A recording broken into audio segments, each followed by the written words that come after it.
Okay guys, welcome back to my channel.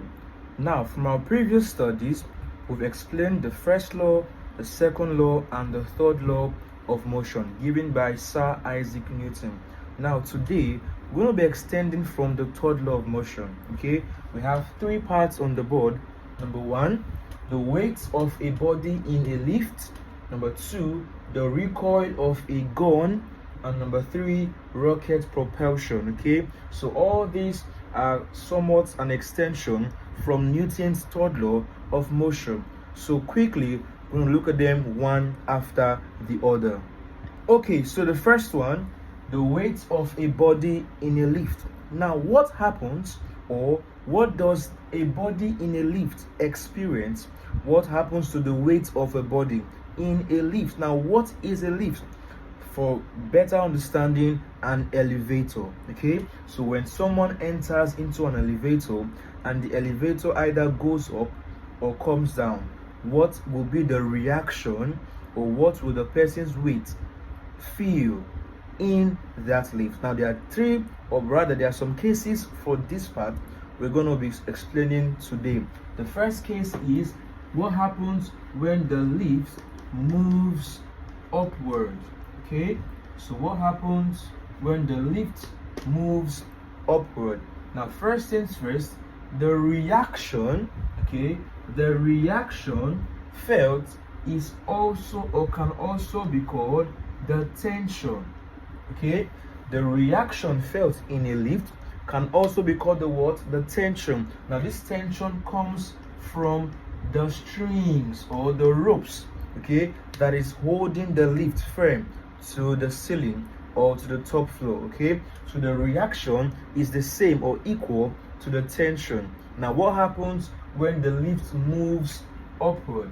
When the lift moves upward, now watch, I'm going to give you a diagram. Okay, so for example, I have a lift of this nature. Okay, now there is a rope attached to the lift. Now somebody or an object is inside this lift.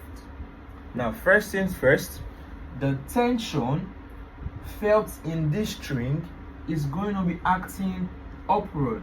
Okay, the tension felt in the string is acting upward, while as we all know, the weight of every object acts where? Downward, vertically downward. Okay, so the weight of this object acts downward.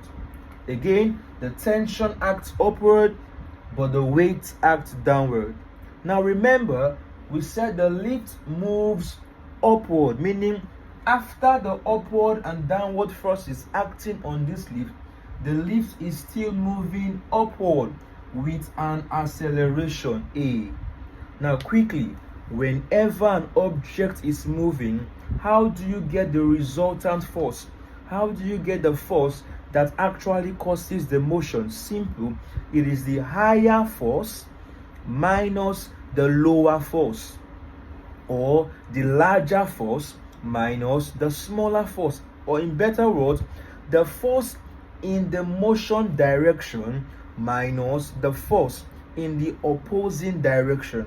Now since this lift is going upward, it means it is going towards the direction of the tension, right?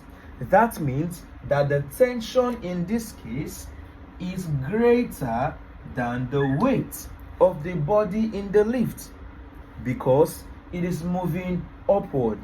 Remember, the resultant force can be the greater force minus the lesser force. So we're going to say the resultant force for this motion is going to be the tension minus the weight. The resultant force is going to be the tension minus the weight.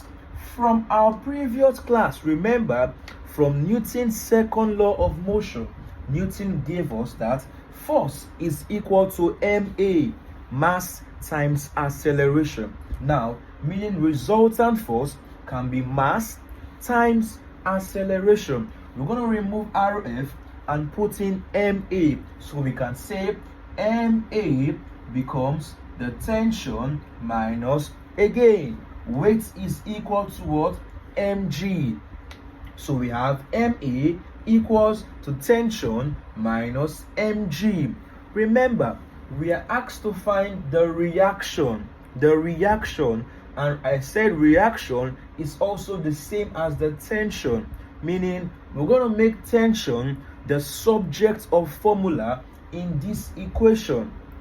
If you see, mg is standing with tension, but a negative sign is here.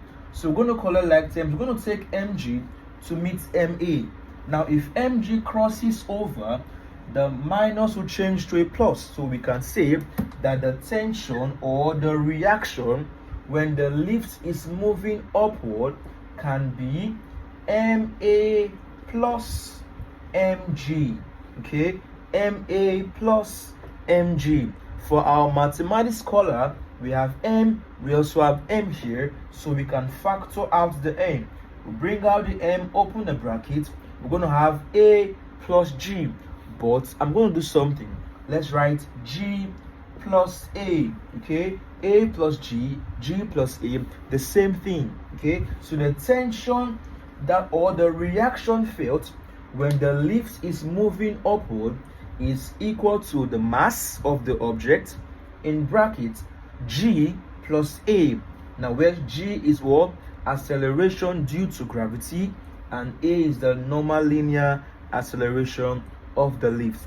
This is the formula for lift moving upward. Now, the next case for the lift is when the lift moves downward. Now, what will be the reaction for a lift moving downward? Our previous case, we just saw a lift moving upward, and remember, for upward movement, we said T was equal to m into g plus a for upward. Now, what happens for downward? Watch. Remember, like I said, we're going to check. Since the lift is moving downward, it means that the force acting down is greater than the force acting upward. So we can say in this case, the weight of the object is greater than the tension. Okay, and again, from Newton's second law, the resultant force will now be the weight minus the tension. The weight take away the tension. Again, we're going to express these terms in simpler form. So RF, remember, is MA. And what is W? Mg minus tension. Okay, we are always asked to find tension in most cases, which is also the reaction. So we're going to make tension to stand alone.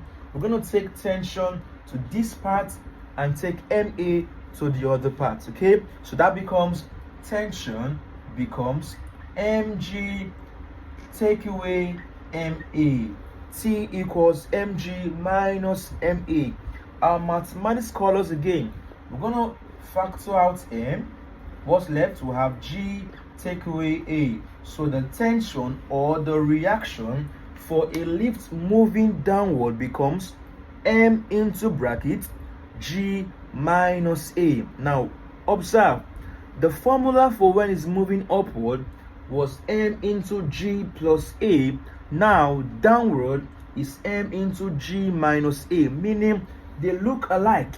But what's the difference? One has a positive sign, one has a negative sign. So don't forget, upward is positive, downward is negative. Okay, when you are moving upward in life, it means it's positive. Okay, but when you're moving downward, that's a bad thing. So that's what? Negative. Okay, so for a body in a lift, upward positive, downward negative. Okay, now what happens if the lift is moving either up or down but at constant velocity? So what happens if it's moving up at constant velocity or down at constant velocity? Now this is very simple. Watch. Now previously we just said when you're moving upward it is positive, so we have m into g plus a. While moving downward is negative, we have m into g minus a. This is upward and this is downward. Now we are told that the object or the lift is moving either up or down, but what is the catch here? Constant velocity. Now, what happens when the velocity of an object is constant? Listen, acceleration normally is equal to change in velocity over time. Now, if the object's velocity is constant, it means there will be no acceleration because there is no change in velocity.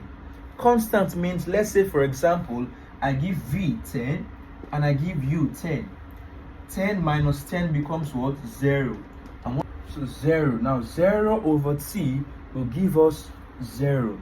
Therefore, whenever velocity is constant, acceleration must be equal to what? 0. So meaning we're not going to do much for this case. We're going to just say let's substitute a as 0. Remember, because it's constant velocity, so whether up or down, a must be 0. If you do that, you're going to have, for this first case, t is going to be equal to just mg, because m times g is mg. M times 0 gives us 0. We just have mg. Now, if you try that for the second equation, you're going to have the same formula. So meaning, once you see constant velocity in the question, whether moving up or down, but once you see constant velocity, remember the formula for the tension or the reaction is just mg. And now I'm sure you know that mg also is equal to weight. So we can just say when the lift is moving at constant velocity, the reaction felt or the tension felt is just equal to the weight of the object in that lift. Okay, so this is for this case. Okay, now what happens when the lift is in free fall? Meaning, for example, this is the lift, an object is in the lift, this is the string, the tension is here, the weight always acts vertically downward. But now we are told that it is in free fall, meaning the rope is cut. Okay, for example, someone is in an elevator and the rope or the strings holding the elevator gets broken. That is a disaster, okay, because that lift is going to fall vertically downward as a free fall. Now, what will be the reaction found for that object in the lift? I'm sure you know there's going to be no reaction, right? Because the person obviously is going to die or get close to death. So in this case, once you're told that it is free fall, the reaction or the tension is just equal to 0, okay? Because you're not going to have any reaction in that lift. So this becomes what? 0. So recall, moving up, positive. Moving up, we say t equals m into g plus a. Moving down, t equals m into g minus a. Moving either up or down at constant velocity, t equals to what? Mg. Now, what if we are told that the lift is not moving at all? It is just constant, not moving. That means the upward force must be equal to the downward force. Meaning we can say it is at equilibrium. Sum of upward forces must be equal to sum of downward forces. So if the lift is at rest, not moving, it means we're going to say tension equals to weight, which is what we also have in this case. Okay, so if the lift is at rest, it also has the same formula as when it's moving at constant velocity. So we say this is for constant, okay, constant velocity or at rest. T equals mg, constant velocity or what? At rest. Okay, while this is for upward motion and this for what? Downward motion. So this is all you have for the weight of a body in a lift. Okay guys, so I think we're going to end this video at this juncture. Please like, share and subscribe and wait for the next video which will be the recoil of a gun. See you guys.